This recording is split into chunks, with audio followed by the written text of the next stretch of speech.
So I have a book for you today, and it is called I Can Make a Plan. It's written by Garcia, illustrated by Joan Oliver. I Can Make a Plan. One morning at school, there was a big pile of dirt on the activity table. "What's all this dirt for, Mrs. Lopez?" I asked. "Good question, Sophia," replied Mrs. Lopez. "We are going to grow sugar snap peas. Now let's make a plan for growing our pea plants. What do plants need to grow?"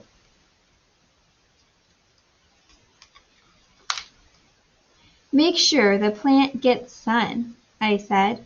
"Give the plant water," added Dylan. "And love," said Jovan, and we giggled. "It's true," agreed Mrs. Lopez. "We each have to care for our own plant." I wrote my name on a cup, filled it with dirt, and planted my seed. Then every day I followed the plan. I made sure my plant had just enough sun. I gave it just enough water, and I gave it love. One morning I had a big surprise. "I have a sprout!" I called. "Me too!" called out Dylan. So they're following their plan?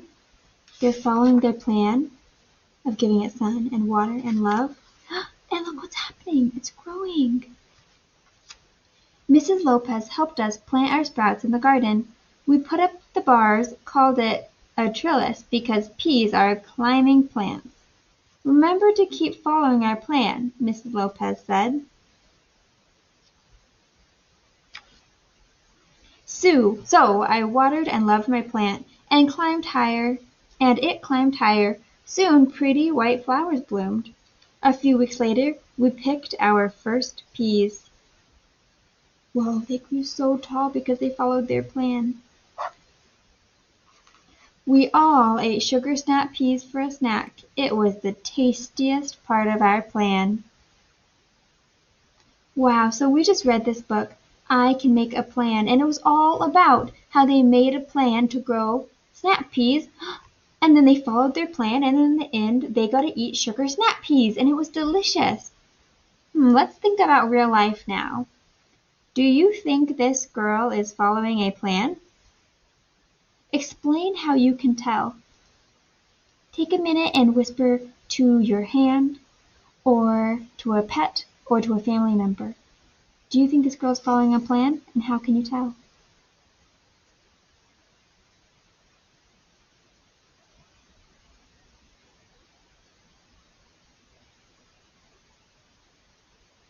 I think that she is following a plan because it looks like she has this big thing built.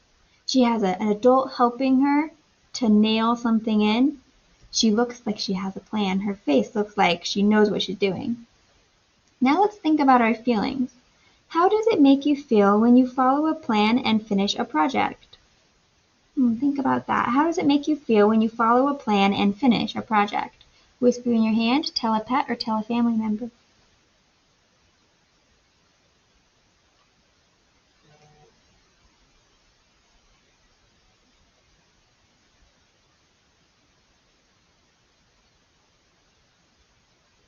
For me, it makes me feel really good. It makes me feel like I accomplished something.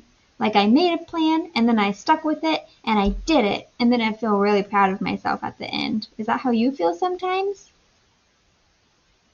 Today, I want you to think about how you can make a plan, whatever it is you're doing. Maybe you're at writer's workshop, and you have a plan of what you're going to draw and label and write, and then you go and you do it.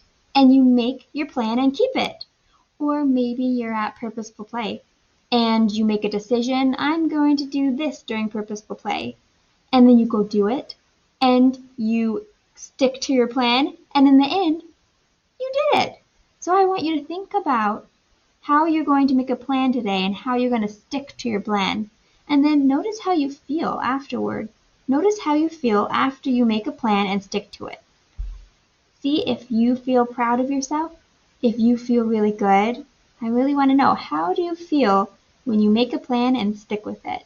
And then I want you to tell a family member or an adult or a sibling or a pet or in your whisper hand and tell them how that felt after you go and make a plan, do it, stick with it, and then are finished with it.